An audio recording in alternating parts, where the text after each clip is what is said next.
Hey everybody, welcome back to Take a Jill Pill. Today I really want to talk about something that I think is going to blow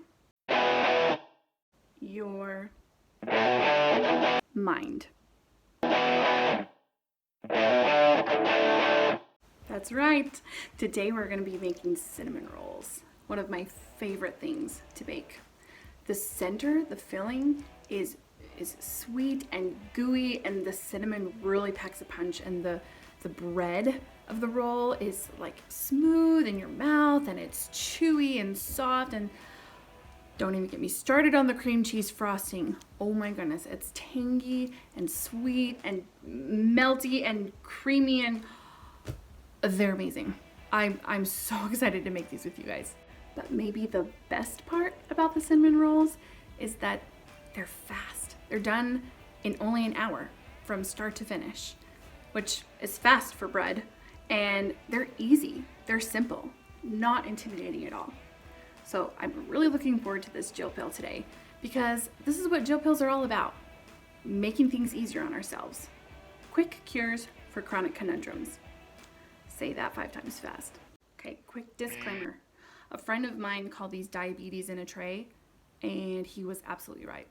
They are. They're not a health food. They're not good for you. They are packed with sugar and butter. So before you gawk at how unhealthy they are, just know that I warned you. Ah, man, talking about them is making me hungry. Let's get on with it. Let's bake.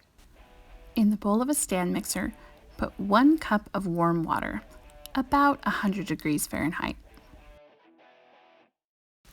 Then add 3/4 cup room temperature buttermilk, 1/2 cup of granulated sugar,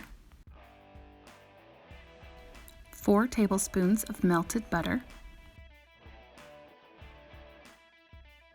and 3 tablespoons of active dry yeast.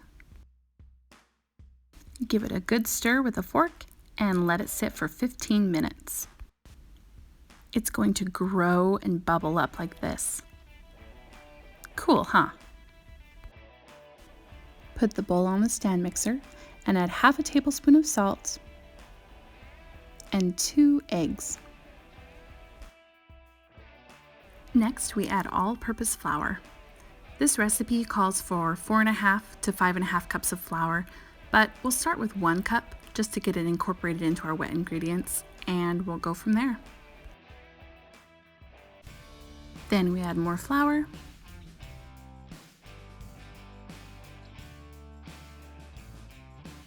and let the mixer do its thing.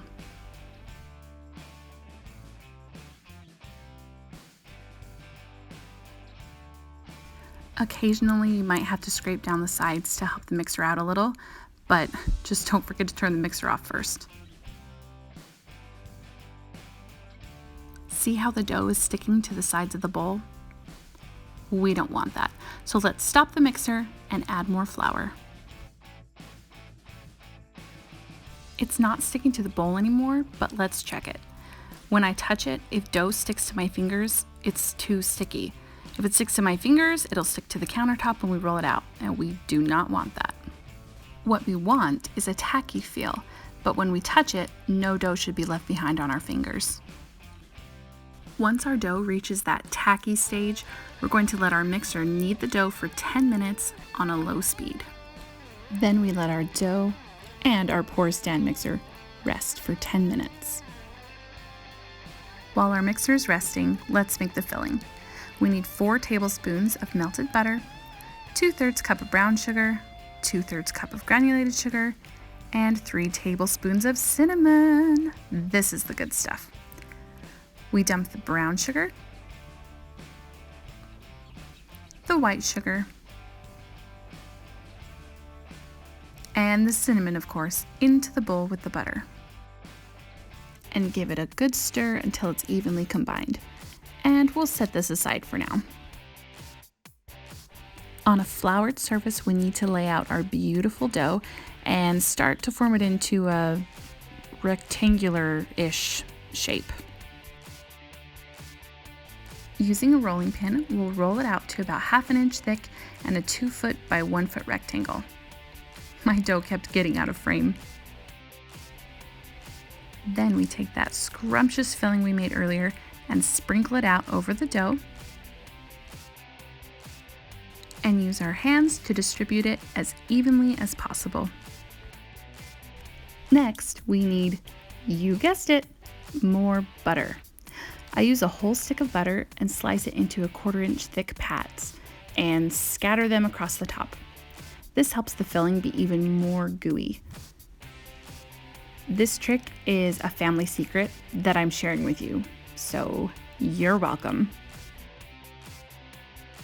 Now comes the fun part. Start at the bottom of the dough, or is it the top? Whatever, the edge that's closest to you. Tuck in the dough and begin rolling it all up, keeping it as even as you can.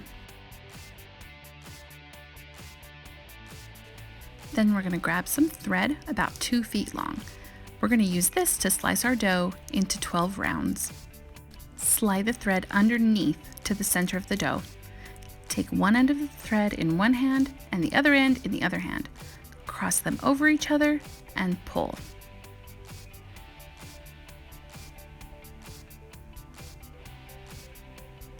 Then slice one of those halves in half the same way.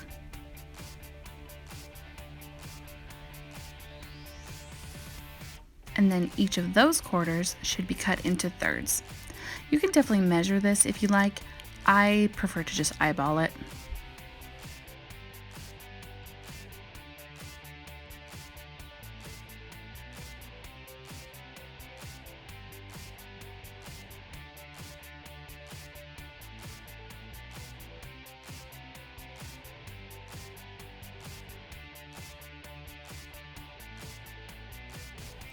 And then we're going to do the same thing on the other half of the dough, making sure we have 12 rolls.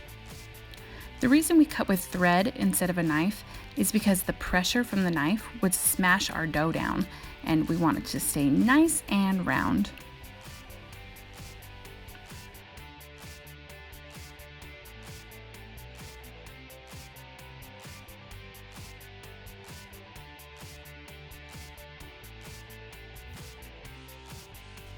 Look at this perfect spiral.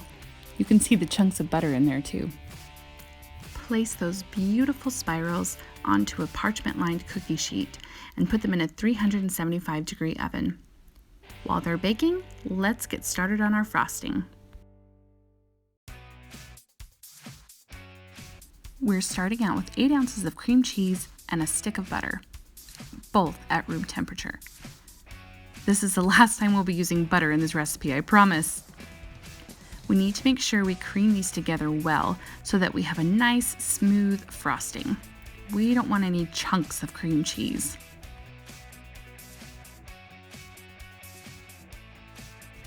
Add 1 teaspoon of vanilla extract,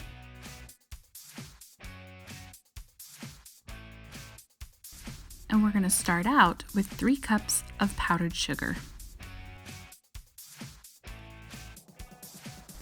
I'm going to add 2 tablespoons of cold milk to help the powdered sugar incorporate.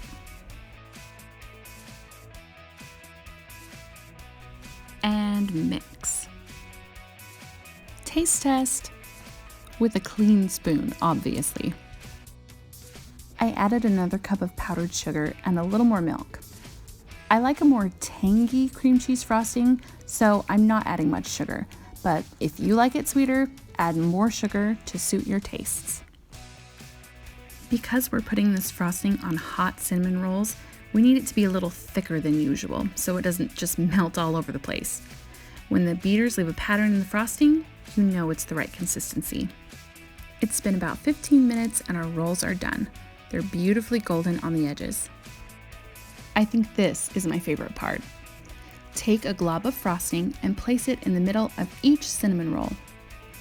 And for Pete's sake, be generous.